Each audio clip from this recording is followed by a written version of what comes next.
Hello and welcome to USA Global TV and Radio. I'm Tracy Cram Perkins, and our show today is Dementia Home Care. I invite you to subscribe to our YouTube channel, USA Global TV and Radio. I am a four-time dementia caregiving survivor and the author of Dementia Home Care: How to Prepare Before, During, and After. And joining to me today are my special guests, Sam and Susan Simons. Sam started his career in Washington, D.C. as a lawyer for Ralph Nader's first advocacy group in 1970. He then spent 25 years as the head of a public affairs firm. In that work, he was often in the news, appearing on Face the Nation, Phil Donahue Show, Oprah Winfrey Show, Good Morning America, and many more. Sam calls his playwriting and theater work his fourth age. His first play, The Actual Dance: Love's Ultimate Journey Through Breast Cancer, toured from 2013 to the present. In 2021, The Actual Dance was turned into an award-winning biography regarding caring for Susan after being diagnosed with her breast cancer. In 2018, Sam was diagnosed with mild cognitive impairment, or MCI. In 2022, he was diagnosed with early stage Alzheimer's disease. He began documenting his journey with Alzheimer's in 2023 by writing a new play, Dementia Man: An Existential Journey, which debuted with the performance at the Capitol Fringe Festival that same year. Susan Simon was a teacher followed by a career in gerontology. Sam and Susan live in McLean, Virginia. They have been married 59 years. They have two adult children and four grandchildren. Sam works in law and theater and has been recognized by his inclusion in Who's Who in American Law and in 2023 by Who's Who in America. Welcome, Sam and Susan. For those of my audience members who don't know you, would you please share your caregiving story? Well, sure. We actually have two here. Well, I started, but I was a caregiver first. I think it's, I hesitate to use the word unique because that means nobody, but it's unusual. My wife, Susan, right, around 2000 was diagnosed with advanced breast cancer. I was pulled aside during the treatment period because they found a post double mastectomy lump, and they said she's not going to make it. And I came to call it a post-traumatic spiritual disorder. And even though she finished the 5 years and that's presumptively everything to be okay, I continued to struggle with it until I was moved, encouraged to write a play about it, and I did. And then a book. And it became what I did, telling that book about the care partner, caregiver, love, I call it love partner's journey when walking up to the abyss, and then how it's called anticipatory grief. For some, there's literature out there that's saying that it can be even worse than actual grief because you get ready for something that's very traumatic and it, quote, doesn't happen. There are stories of people get divorced after that and the like. And now we have the unusual circumstance where I have end of life diagnosis. It's early stage. Our doctor said it'd be 5 to 10 years before things get a lot worse. Well, we're about the 6th year into that. And that's before they die. That's when they diagnose it. Who knows how long it was there before that anyway. But I'm doing really well in many ways. I think people tell me, oh, you don't have Alzheimer's. Well, yes, I do. Mhm. Yes, I do. We can talk about some of those other symptoms and the challenges for her. Our roles are reversed. She can talk about it. I will tell you, I do want to say that my journey as a care partner, caregiver, was magnitudes of orders easier than than with this disease. Susan was always Susan. She was the same person. I'm Sam in many, many ways, but I'm different and I'm continuing to be different there. And we see and we engage with others where the person with the disease is an entirely different person. And she never became aggressive and angry and screamed. And as sweet as that may sound, that's one of the issues that's coming up is my inability to not to get angry. It's not at her, but the frustration levels and not being able to do the little things that were easy once before. And then it's not this, but it's almost like trying to tie your shoes and you can't do it anymore. Right. And then you scream at the shoes, but it sounds like you're screaming at him. No, I'm fully aware of it, and it's a big challenge. So that's sort of where we're at. And I had the experience of writing another play in this moment. When I started telling my fellow thespians, actors, I had been involved at sort of a high level of the theatrical world. And I was telling some people about my diagnosis. Their response was put it on paper and put it on stage, write about it, and I had not really thought about that at first, and it encouraged me to do that. So that was my story. Do you want to add to your side of things, My Susan? side of the thing. Okay. Uh, as he developed the name, your love partner from the past time when he was taking care of me, we continue that with this disease also. But if any of you out there have seen his play called Dementia Man, we now call it I am a cognitive navigator. So I am navigating him through this disease. When we go on a trip, he wears a little landrum now that is noticed in the airports that says he has a hidden cognitive disorder. And we get to board right away. There's been experiences where he goes in front of me. They have recognized that, and some of the TSA people will say, go ahead, you're with him, to make sure that everything goes okay. So it is a different type of journey in that you have to have patience. And that's the hardest thing to develop, patience. You want to say no, which we're working on, and we're trying to use the You don't yes, say no this time. yes and no, not yes and now. What was it? Yes and Yes, and yes, Yes, and okay. yes, improv. yes and with situations.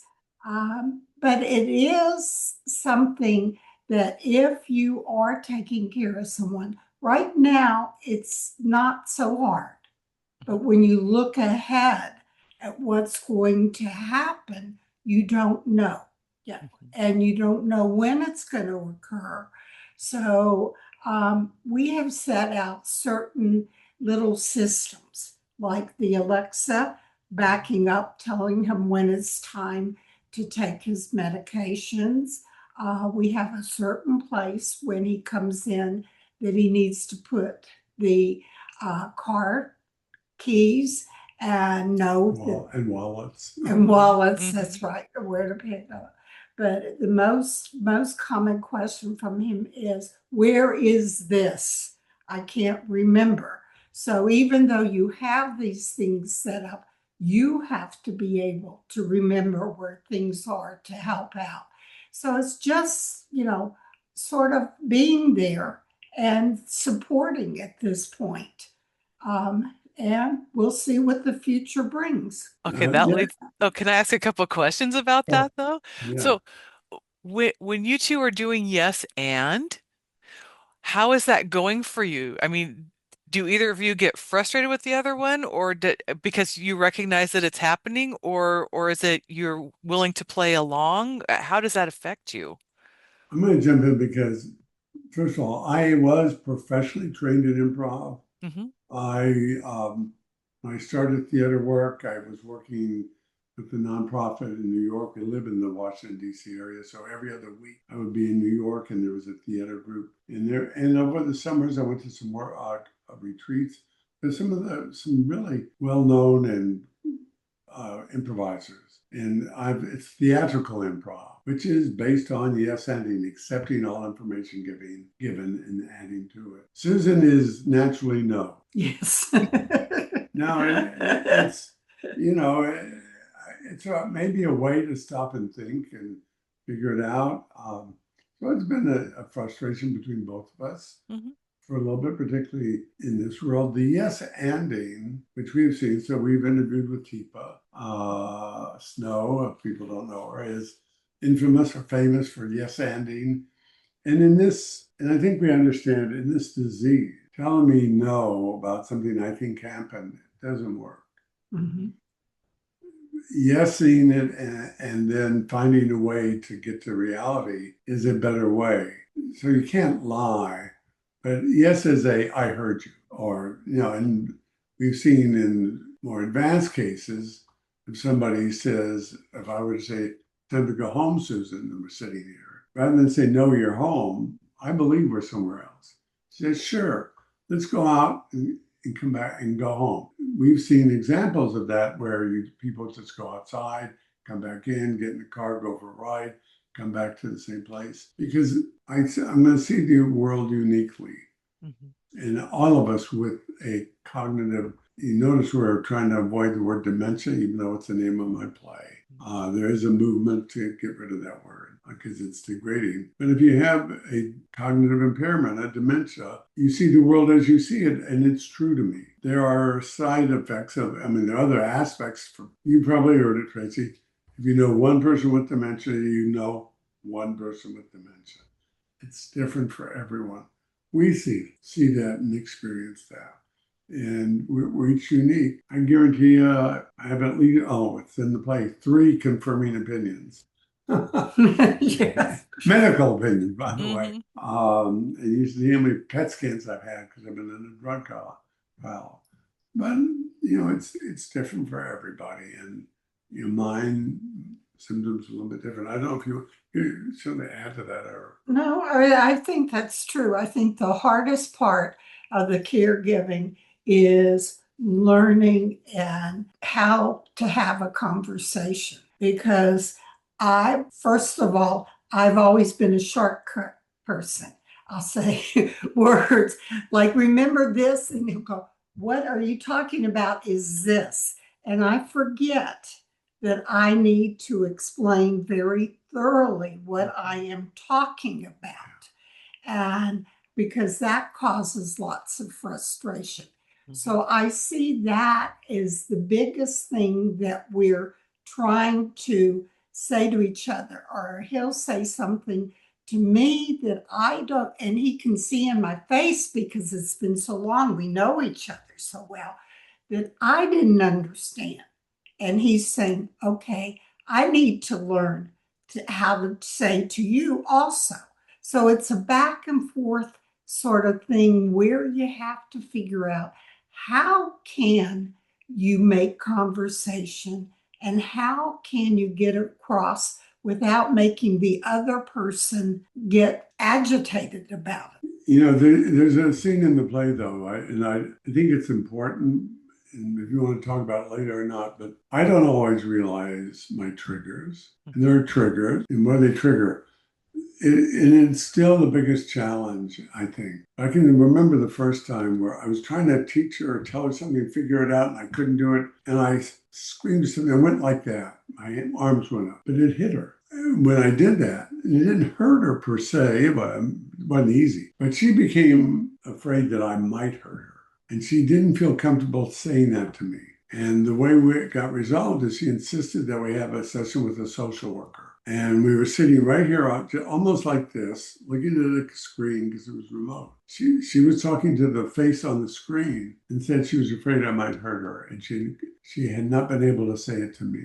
And it shocked me. I mean, I remembered it and I didn't, it's not intentional. And yet it is still a little bit of a possibility. So we have to be aware of it. More often now, I raise my voice and it's not good and it doesn't feel good to her. It's hard not to, it doesn't feel volitional, yet we have to be aware of it. The narrow road that we're on, or travel, we have to be very, very careful how that goes on. And I don't think we're unique in this experience. Oh, okay.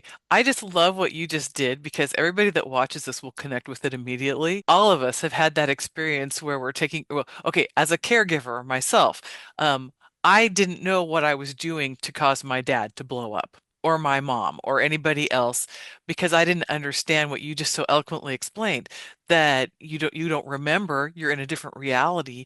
And so I just think that's important. And then the fact that you talk about your play, and I do want to explore your play a little bit too, but I want to ask Susan a question here. In that moment, how when you were talking to the social worker, were you concerned at all that Sam might get upset at that moment, or were you just expressing your emotion to get it out in the air? I mean, how did that go? I actually did not think of him in the time other than I was expressing, I would say, my own emotion. Okay. And I thought it was better that then he heard a response as opposed to me not getting mad and say, why didn't you tell me? Why didn't you tell me? Because then he got the response, and then he has seen that we have developed a plan of what to do. We even expressed it to the neurologist on one of our visits, and the neurologist said to me, if ever you get afraid again, let me know because I can help you. Okay. There are drugs. That's Yeah. right. We don't want them, but Hmm. there are lots of people that are taking the drugs just to be a little bit milder, but I don't believe in it if we don't Well, have to. if we have to, no. And it was very brave for her to do that. And it wasn't on I don't know if it's on either of our plan or spread, I don't know what there's a phrase, wasn't in our thought pattern. We never imagined this happening because, we wouldn't want to hurt each other. And yet, and how do you do it? And there's the diseases involved. So reading books about this, particularly at the beginning, there's value in learning as much.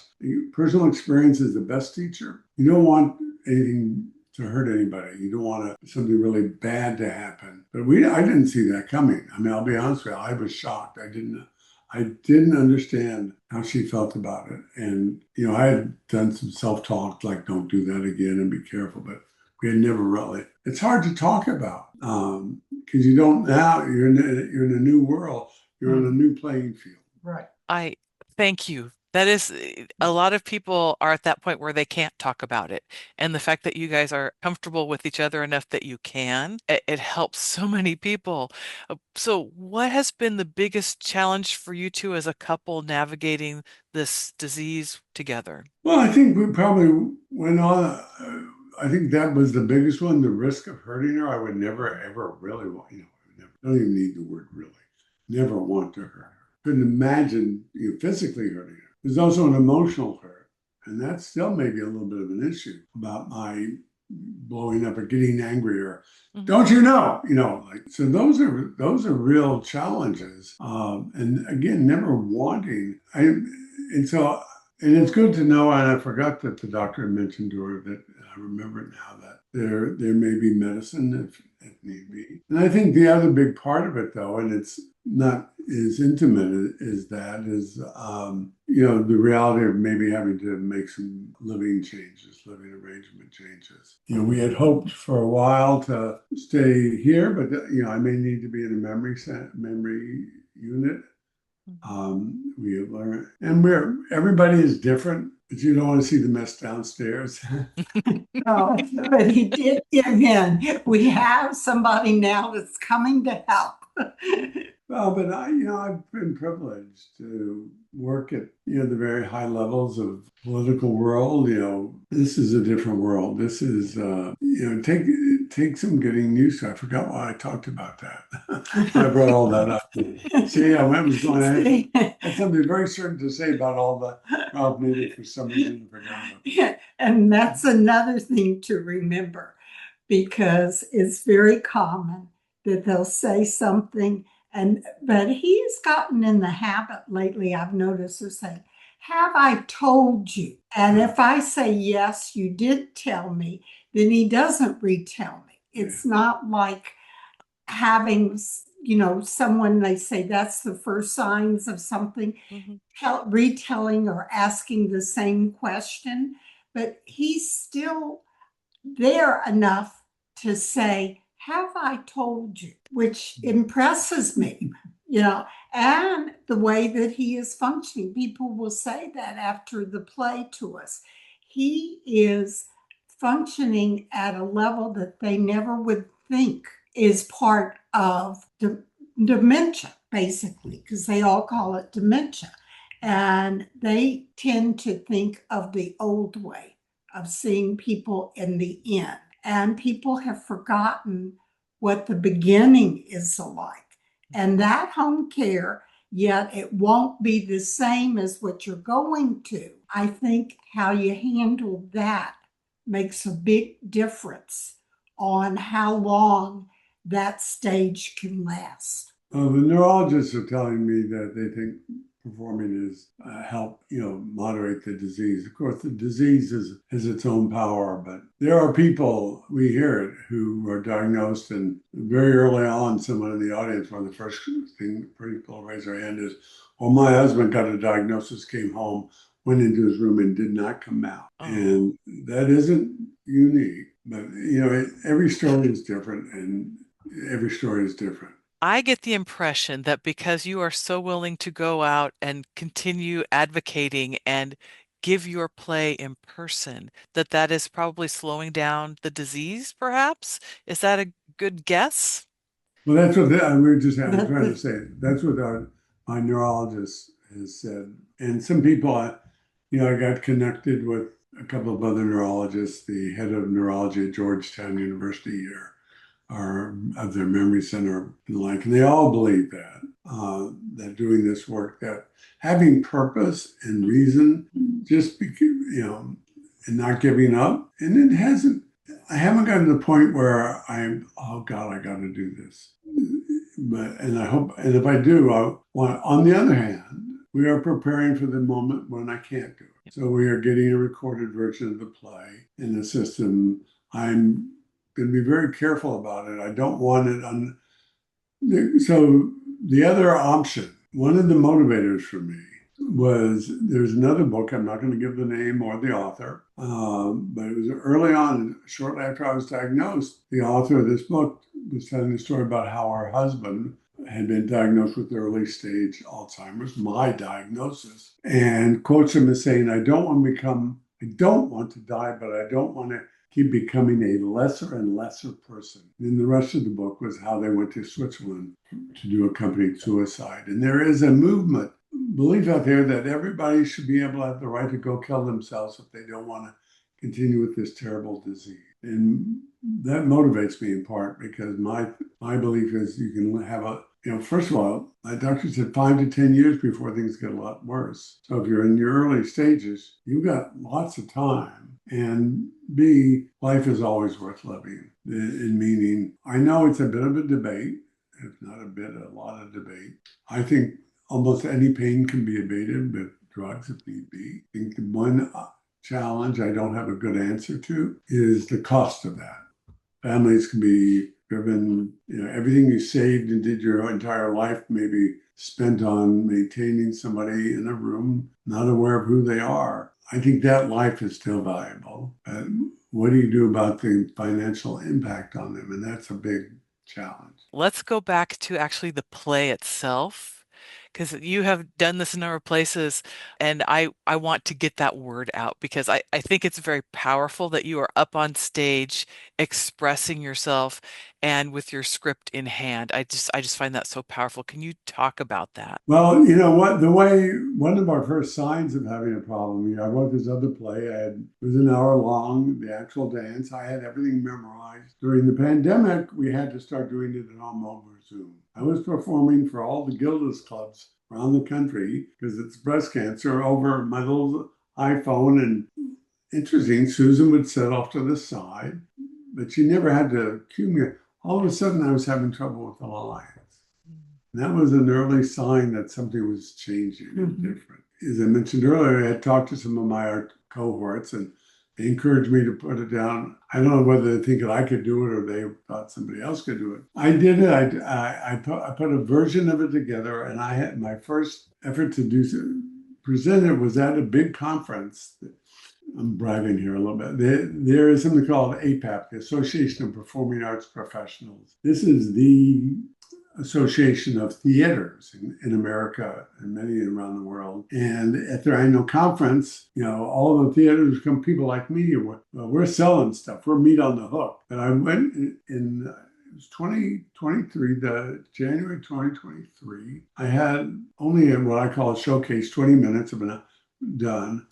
And I went and performed there, and I was shocked at the response, how well it was received. The association actually had me on their podcast because they found it so unusual that somebody would do this. Registered that there is a gift in my work. Again, I don't start with understanding that. What I do is I get to learn it, and I learn it every time differently. And there's gifts back when people, I never could.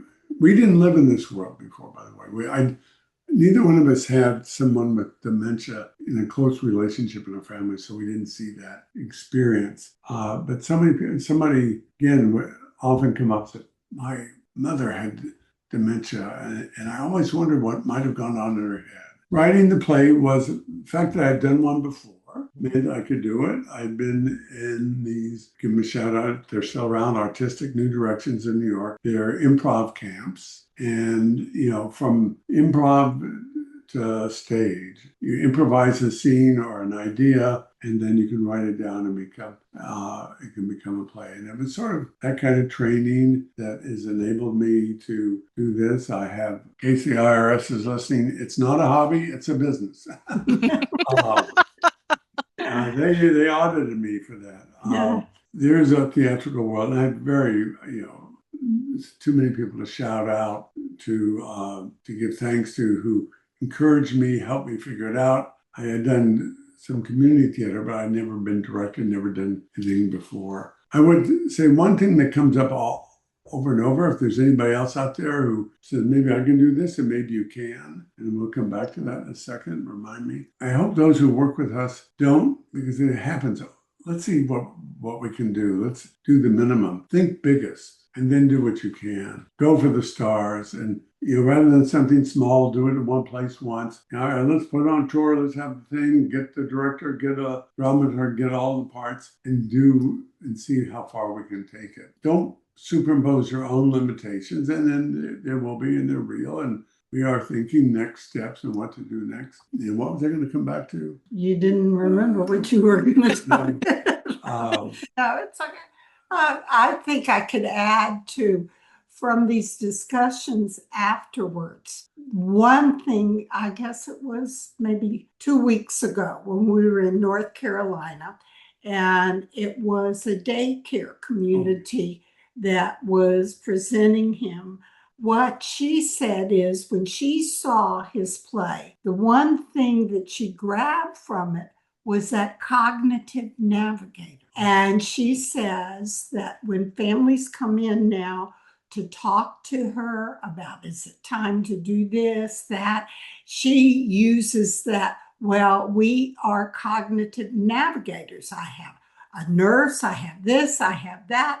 And we here at the daycare center are providing those activities, doing this, that, the other. But she used it as her marketing of how she navigates the residents that come during the day and what she does with. Another situation is when he has people sign up for his podcast or whatever at our club where we go to exercise every morning, which is part of his schedule.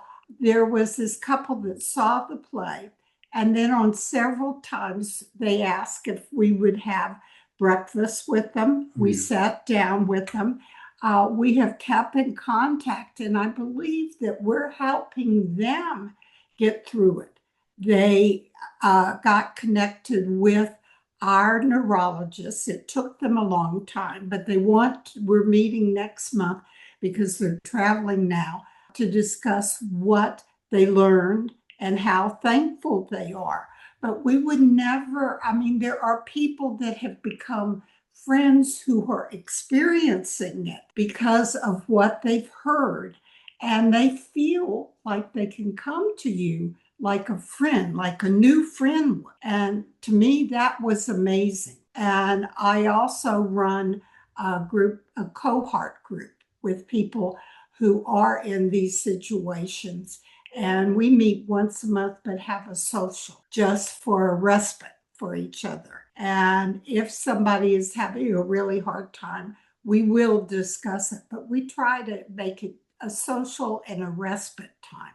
So those are some of the things that I've learned of how I can help when he's doing all of these talkbacks, because they generally want to know from him as opposed from me. But a lot of women or men will come up afterwards. Okay, I didn't want to ask this publicly.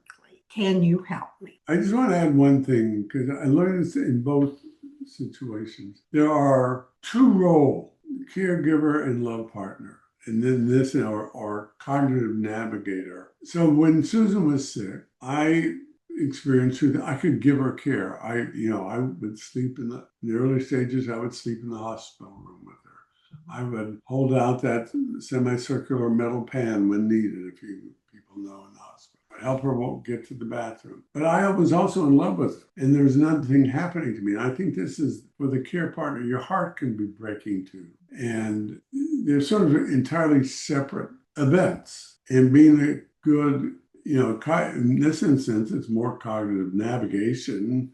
That's, helping know what to do, even in the early stages, the different things that go wrong or you miss or I can't remember.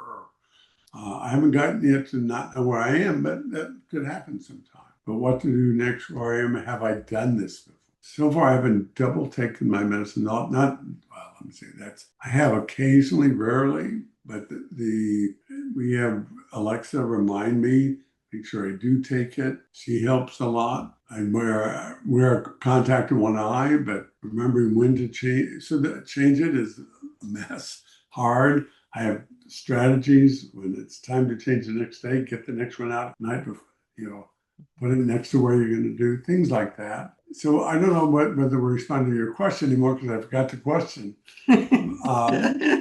But they're gifts to us too. We love when we hear these stories and hear back from people in the audiences and know that, how the stories affected them. And if anything, our goal is, to tell a story, but to be hopeful. Again, back to, this end of life narrative, that life with this disease isn't worth living. Yes, there is this financial challenge, but there is so much good left. What we think, even in this, and who knows what else we'll figure out. I do want to mention, because people will see this, the gifts of audiences back to us. So I first performed in the Capitol Fringe, that's in Washington, the Washington Capitol Fringe Festival, which has now stopped doing it, but it was in July of 2023. 3 months and a week later, I get an email from a Mrs. Holan. She said that her husband, and she had seen the show, and he just passed away the prior week. So what's he doing being in touch with me? He had drawn, see that picture behind me? Yeah. He had made that drawing of, it's a memory loss. It's a self-portrait of memory loss. And she wanted me to have the copyright to that, because she thought the show had been so meaningful to them, and I would hopefully have some positive use for it. We have smaller ones and try to take it around. But the humility of feeling that the show could mean so much to people. But I think it's not just about my show, that reading books and engaging with others and finding a way the diagnosis is not the end of your life. It doesn't have to be. I'm motivated in part by that. I think this is what I wanted to say earlier, to be a counter voice to the narrative of accompanied and assisted suicide. I found meaning. I found, a way to be helpful to people, to move people. There's a gift in this disease to be found, as there is in almost anything in life, that if we can do it, it may not be easy, and I don't want to be arrogant about it. And look, I've seen it there. There was one, I'll tell this other story. It's a caregiver story, but we were at a funeral for somebody passed. There was somebody in our community we knew, and we were in the back rooms as we were getting ready for their service, and I overheard the wife tell a friend he wanted to live so badly he would scoot out on his bottom to the front door to try to go outside. He really wanted to live. And then she said, I'm so glad he's dead. But that's just the level of the Yeah. challenge, back to the challenge for the caregiver. So Mhm. there are resources, fine resources. I'm finding that the adult daycare system is stepping up a bit to the challenge. I think it's been and it probably is around the country of various levels of quality. That at one time it was where you send somebody to go watch TV all day to give yourself a break. Well, now, as we were in North Carolina, right? North Carolina, they had medical support in there. They could give medicine. They had all sorts of materials and activities. Then there's this new movement called Montessori for memory care. I don't know if you've heard about it, Mhm. uh, but well, what's Montessori? Well, they find out in school for kids, they try to learn the child's natural interests and build on that to teach. Well, and for memory care, they try to look at what the person had done most of their life and then build a program for them around that. So somebody said, well, if they've been a plumber their life, well, maybe they'll be asked to work on things or check out the plumbing and things in the senior living facility. They told me if I'd come, I'd be head of the drama department. uh, because they believe that even with the disease, there will be some elements of that natural inclination. But find things to do. It isn't just sitting there and staring at the TV. And I think that is a challenge, and still for those in this with the disease and for the caregiver wanting to find a meaningful place. I mean, we're in that conversation all the time about it. Not all the time, but should we go into senior living that has tiered? By the way, if you wait until you have the diagnosis, we're not eligible for these special pricing things. Lifelong they're living. called Yeah. lifelong things where if you go in somewhat earlier, then your fee doesn't go up as you go into the different levels of care. But even so, and so we're trying to decide, we're looking at downsizing, and while I have the capacity, how how to do all those things, use this time to develop that. I mean, everybody has some stuff that could be valuable or useful to others or need to be good. And then, one option, there is there's a relatively new senior living place. It's assisted in memory, walking distance from here. Mhm. It could be that maybe I go into that. This place doesn't have a great reputation yet, but it might. But it's a process, and it's Mhm. a big process. And we have two adult children. One's a lawyer, therefore the other must be a. All right, she's a pediatric dentist. That's a line from the play. Oh, she just told me that's enough. And we are getting close to the end, but I have at least one more question for you guys. You talked about respite a little bit earlier, and Susan, you have a group that you're giving respite to. What do you two do for respite for each other? I think at the moment, her ability to have a group of friends, not just this group, and her own other interests and groups, she has a broader group. The interesting thing, and this is important, I was a prominent figure in my field. We have a synagogue 15 minutes away that we were both past presidents of. You would think that we had this great group of friends. Loneliness wouldn't be an issue. We live in a home. We can sit here day after day after day by ourselves. It's a challenge. She gets out, lunch with friends, and do some other things there. It's harder for me. People don't necessarily come like they used to or go. Zoom's a problem because it's not real. And loneliness Mhm. being Yeah. alone is the biggest challenge for us. And it seems odd to say that. Somebody who don't hesitate to try to find ways to be engaged.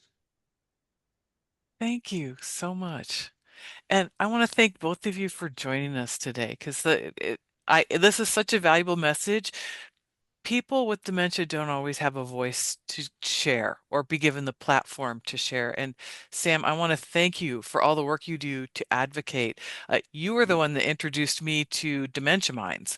You may not remember that, but I mean, and then you also introduced me to a group in Utah, and it was mind blowing all the resources that you have shared with me. And I just wanted to say thank you. Well, you're welcome, and thank you for the book. We will be back on October 21st for the next episode of the Dementia Home Care Show. In the meantime, you can go over to our YouTube channel on USA Global TV and Radio and look for our playlist where you'll find all of our past episodes. Thank you to the wonderful Dr. Jacalyn Kerbeck for all of her hard work behind the scenes today. And thank you to our sponsors for making this possible. See you next time, everyone.